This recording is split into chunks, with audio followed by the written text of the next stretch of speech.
আমি রতন তালুকদার, সহকারী শিক্ষক, চরবাটা আরজি উচ্চ বিদ্যালয়।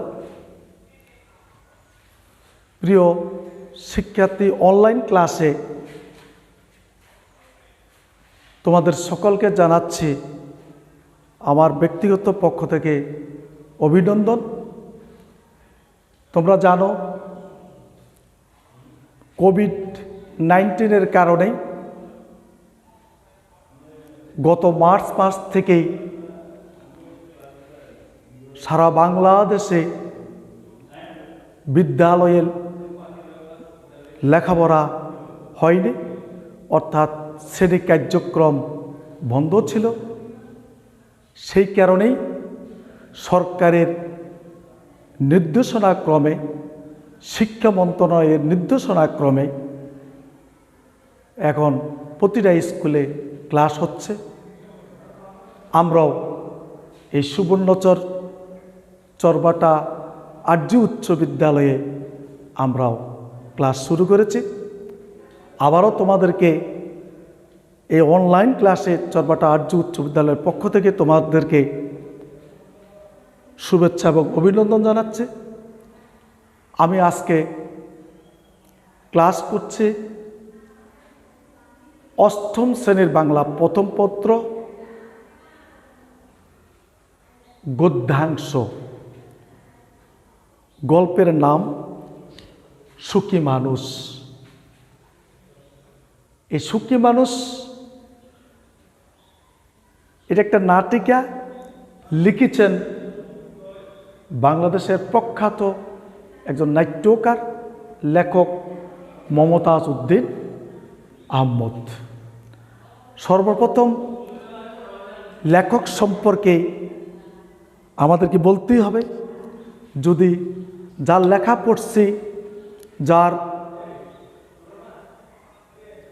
যদি আমরা সেই লেখকের সম্পর্কে কিছুই না জানি, তাহলে আমাদের পাপ হবে, কারণ তার সম্পর্কে আমাদের প্রথমে জানতে হবে। আমরা প্রথমে জেনে নিই মমতাজ উদ্দিন আহমেদ। উনি পশ্চিমবঙ্গের মালদহ জেলার 1935 খ্রিস্টাব্দে জন্মগ্রহণ করেন। তিনি ঢাকা বিশ্ববিদ্যালয়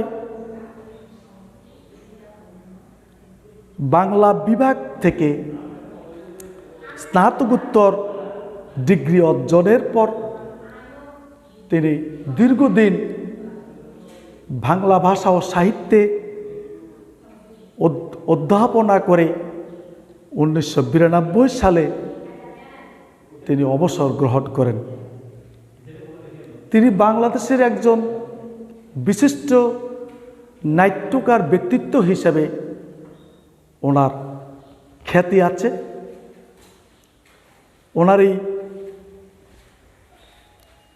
উনি নাট্যকার হিসাবে যে নাটকগুলি তিনি লিখেছেন, নাটকগুলি হলো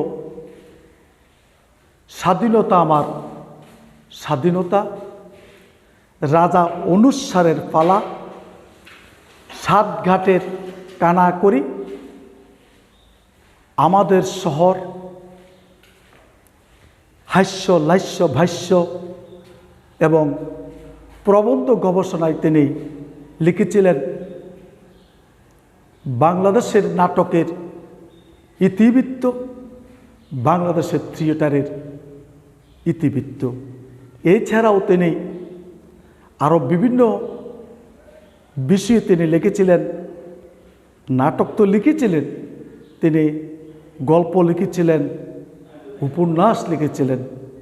প্রত্যেকটি ক্ষেত্রে তার অবদান ছিল। আর এই সাহিত্যে অবদানের জন্য তিনি বাংলা একাডেমি পুরস্কার, শিশু সাহিত্য পুরস্কার, 21 পদক সহ বিভিন্ন পুরস্কারে তিনি ভূষিত হয়েছিলেন। শুধু ছাত্রছাত্রীবৃন্দ, এবার আমরা এই নাটক সম্পর্কে আমরা বলবো। এই নাটকটির নাম হলো সুখী মানুষ, লিখেছেন মমতাজ উদ্দিন আহমেদ। তার সম্পর্কে আমরা এতক্ষণ জেনে নিয়েছি। এবার নাটকটিতে কি লিখেছেন সেই দৃষ্টিকোণ থেকে আমরা যাব। এই নাটকটিতে 5টি চরিত্র, নাটকটিতে 2টি দৃশ্য, অর্থাৎ প্রথম দৃশ্য, প্রথম পর্ব, দ্বিতীয় দৃশ্য, দ্বিতীয় পর্ব। এই নাটকটিতে 5টি চরিত্রের কথা উল্লেখ আছে।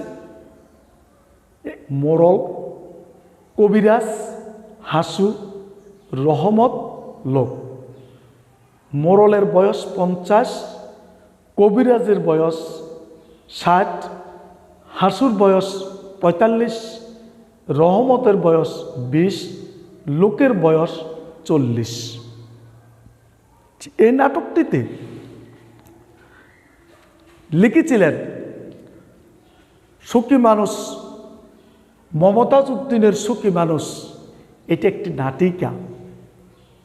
এই নাটিকাটি 2টি দৃশ্য, যা আগেই বলেছি। এই নাটকের কাহিনীর ভিতরে উল্লেখ আছে, এক মানুষকে ঠকিয়ে মানুষের সম্পদ জোর করে নিয়ে কোনো লোক ধনী হতে পারে না। আর যদিও সেই ধনী হয়, তার মনে কখনো শান্তি থাকে না। ঠিক এরকম একজন মোড়ল, সে অন্যের ধন সম্পদ জোর করে লুট করে ধনী হয়েছেন, তার মনে কোনো শান্তি নেই। যখনই তিনি শান্তি পান না, তখনই তিনি ডাক্তারের শরণাপন্ন হয়েছেন। ডাক্তার ওনার পরীক্ষা নিরীক্ষা করে, যেটা আজকাল হচ্ছে, কোনো ডাক্তারের কাছে যদি কেউ যায়, ডাক্তার আগে প্রথমেই ওনার দেখা মাত্রই বলবেন, আপনি আগে পরীক্ষা করুন। পরীক্ষা করার পরে রোগ নির্ণয় করে তারপরে ওষুধ প্রয়োগ করে ডাক্তার। ঠিক তদ্রূপ এই মোড়লের মনে কোনো অবস্থাতে শান্তি নেই। সে যে জোর করে মানুষের ধন সম্পদ লুট করে সেই ধনী হয়েছেন, কিন্তু তার মনে তো শান্তি নেই। ডাক্তারের যখনই শরণাপন্ন হলেন, ডাক্তার ওনার সকল কিছু পরীক্ষা নিরীক্ষা করে বললেন, আপনাকে একটি সুখী মানুষের জামা পরতে হবে। সুখী মানুষের, এই সুখী মানুষের জামা পরতে গিয়েই, সুখী মানুষের জামা পরতে গিয়েই এখন 5 গ্রাম খোঁজ করে তিনি সুখী মানুষ খুঁজতে গেলেন। 5 গ্রাম খোঁজ করলেন, কোথাও কোনো সুখী মানুষ পেলেন না। অবশেষে একজন সুখী মানুষ পেলেন। সুখী মানুষ পেলেন, তিনি দৈনিক অন্যের কাজকর্ম করেন, নিজের কষ্টার্জিত শ্রমের অর্থ দিয়ে তার পরিবার পরিজনকে তিনি নিয়ে কোনো রকমের দিনাতিপাত করছেন। কিন্তু তার কোনো চোরের ভয় নেই, তার ঘুমানোর জন্য তার কোনো দুশ্চিন্তা নেই, এবং তার ঘরের কোনো দরজাও নেই। সেই ভালো করে খেতে পারেন, খেয়ে ঘুমাতে পারেন আরামে, তার কোনো অসুবিধা নেই, তার কোনো শত্রুমিত্রও নেই। সুতরাং এরকম একজন লোককে তিনি পেলেন। সম্ভবত এই লোকটিই সুখী। এখন তারা যা বললেন, ভাই তুমি দেখছি সুখী, তুমি আমার একটা জামা দাও। এখন সুখী ওই লোকটি বলছেন, আমি সারাদিন কাজকর্ম করে থাকি, আমার তো আমার কোনো জামাও নেই। জামা না থাকার কারণে মোড়লের সমস্যারও সমাধান হলো না। ডাক্তার বলেছেন একটি সুখী মানুষের জামা পরলেই ওনার রোগ সারবে। তার জামাও পেলেন না, তার মোড়লের সমস্যার সমাধানও হলো না।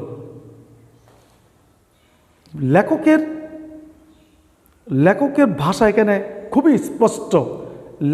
লেখক বলেছেন, সুখ একটি আপেক্ষিক জিনিস। সুখ একটি আপেক্ষিক জিনিস।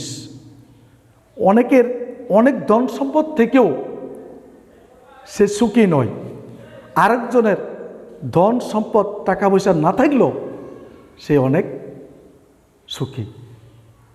সুধীমণ্ডলী, আজকের এই আমাদের এই ক্লাসের এই সুখী মানুষ নাটকের গল্পের সারসংক্ষেপ হলো এই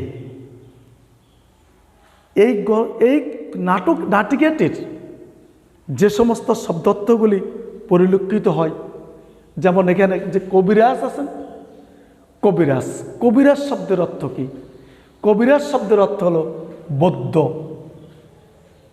অর্থাৎ আয়ুর্বেদ শাস্ত্র মতে যিনি চিকিৎসা করেন। আয়ুর্বেদ শাস্ত্র বলতে বোঝায় আমাদের চারপাশে যে সমস্ত গাছ, তরু লতা পাতা দিয়ে যে সমস্ত কবিরাজেরা ওষুধ তৈরি করে মানুষের রোগ ভালো করেন, এদেরকে বলাই কবিরাজ বা বৈদ্য।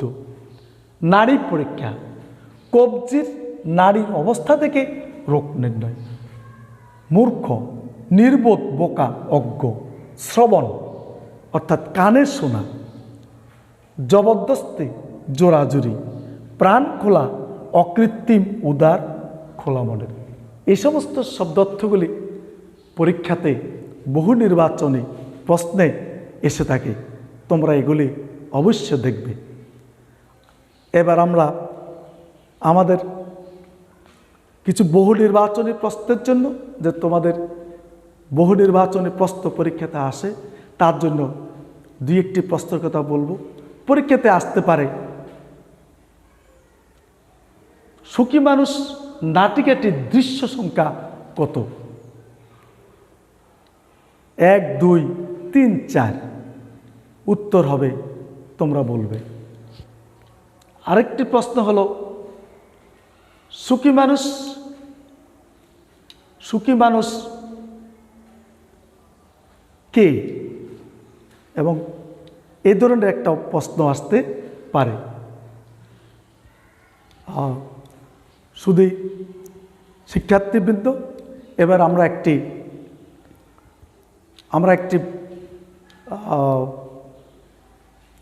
এই প্রশ্নে যাব। আমরা সৃজনশীল প্রশ্ন নিয়ে আলোচনা করব। আমি একটি সৃজনশীল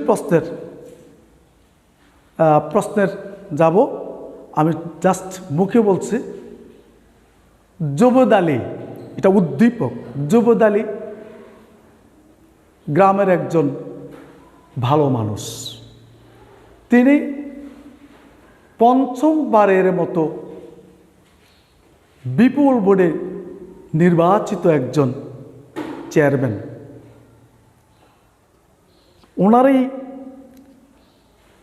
ওনার এই এলাকাতে যদি কোনো লোক কোনো অসুখ বিসুখে পড়েন, তার ভালো হওয়া পর্যন্ত তিনি তার পাশে থাকেন। সেই জুবেদ আলী একদিন যখন অসুস্থ হয়ে পড়েছেন, গ্রামের লোকজন বলেছেন, আল্লাহর কাছে প্রার্থনা করেছেন, হে আল্লাহ, তোমরা আমাদের জুবেদ ভাইয়াকে ভালো করে দাও। প্রশ্ন, সৃজনশীল প্রশ্ন 4টি যে প্রশ্ন। প্রথম প্রশ্ন, আয়ুর্বেদ শাস্ত্রের মধ্যে যিনি চিকিৎসা করেন তাকে কি বলে? দ্বিতীয় প্রশ্ন, হাসু কেন মরলের মৃত্যু কামনা করেছেন? তৃতীয় প্রশ্ন, সুখী মানুষ গল্পে আর জুবেদ আলীর সঙ্গে এবং সুখী মানুষ গল্পের সঙ্গে পার্থক্য কি? আমার চতুর্থ প্রশ্নটা হলো, জুবেদ আলী সাথে সুখী মানুষ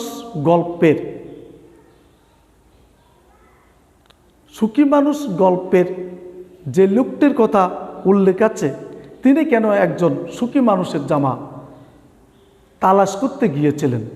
বিশ্লেষণ করো। শুধু শিক্ষার্থীবৃন্দ, তোমরা এই পরীক্ষার জন্য এই প্রশ্নটাও দেখবে। সকলকে ধন্যবাদ। আগামী ক্লাসে তোমাদের সাথে দেখা হবে। সকলকে এই অনলাইন ক্লাসের পক্ষ থেকে তোমাদেরকে আবারও ধন্যবাদ জানিয়ে আমি আজকের মতো ক্লাস এখানে শেষ করছি। সকলকে ধন্যবাদ।